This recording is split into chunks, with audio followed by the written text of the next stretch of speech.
250 కోట్లు పెట్టారని కూడా నాకు అనిపించలేదు. ఆ హెలికాప్టర్ దీనికి ఏమన్నా అయిందేమో అనుకుంటున్నాను నేను.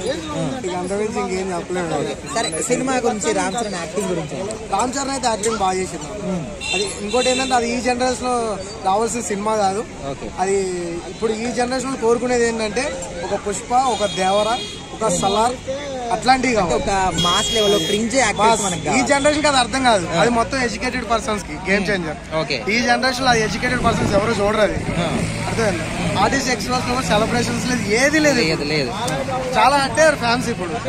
అది ఎవరైనా కానీ ఇప్పుడు అందరు ఇప్పుడు మా సినిమాలే కోరుకుంటున్నారు. అంటే శంకర్ గారికి ఇది ఒక కంబ్యాక్ అని చాలా మంది అన్నారు. మరి కంబ్యాక్ అంటారా? కాదన్నా, కాదు.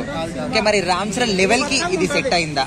ఆయన పాపులారిటీ చెప్పాలంటే ఆయన రంగస్థలం సినిమా ఎట్లా ఉంటుందన్న, అది వేరు. ఇది కూడా ఏంటంటే బాగానే ఉంటుందని మనం కూడా అందరూ అనుకున్నాం.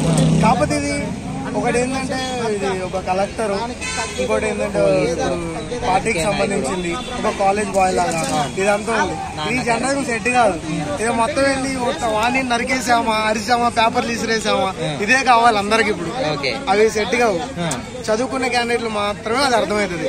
సినిమా బాగాలేదని నేను చెప్పాలి, సినిమా బాగుంది కానీ ఈ జనరేషన్ అది వేస్ట్ అన్న. ఓకే, సరే, రామ్ చరణ్ యాక్టింగ్ లెవెల్స్ కి, ఆయన పాపులారిటీకి ఎలాంటి సినిమా చేస్తే బాగుంటుంది? నెక్స్ట్ వచ్చే RC16 బాగుంటుంది అనుకుంటున్నా. అది బాగుంటుందని అనుకుంటున్నాను నేను కూడా. ఓకే, సో మొత్తానికి గేమ్ చేసే సినిమా గురించి ఒక మాటలు ఏం చెప్తాం? ఒక్క మాటలు అయితే సినిమా అయితే బాగుందన్న. ఇప్పుడు అనవసరంగా ఇట్లా బాగాలేదని చెప్పడం ఎందుకు?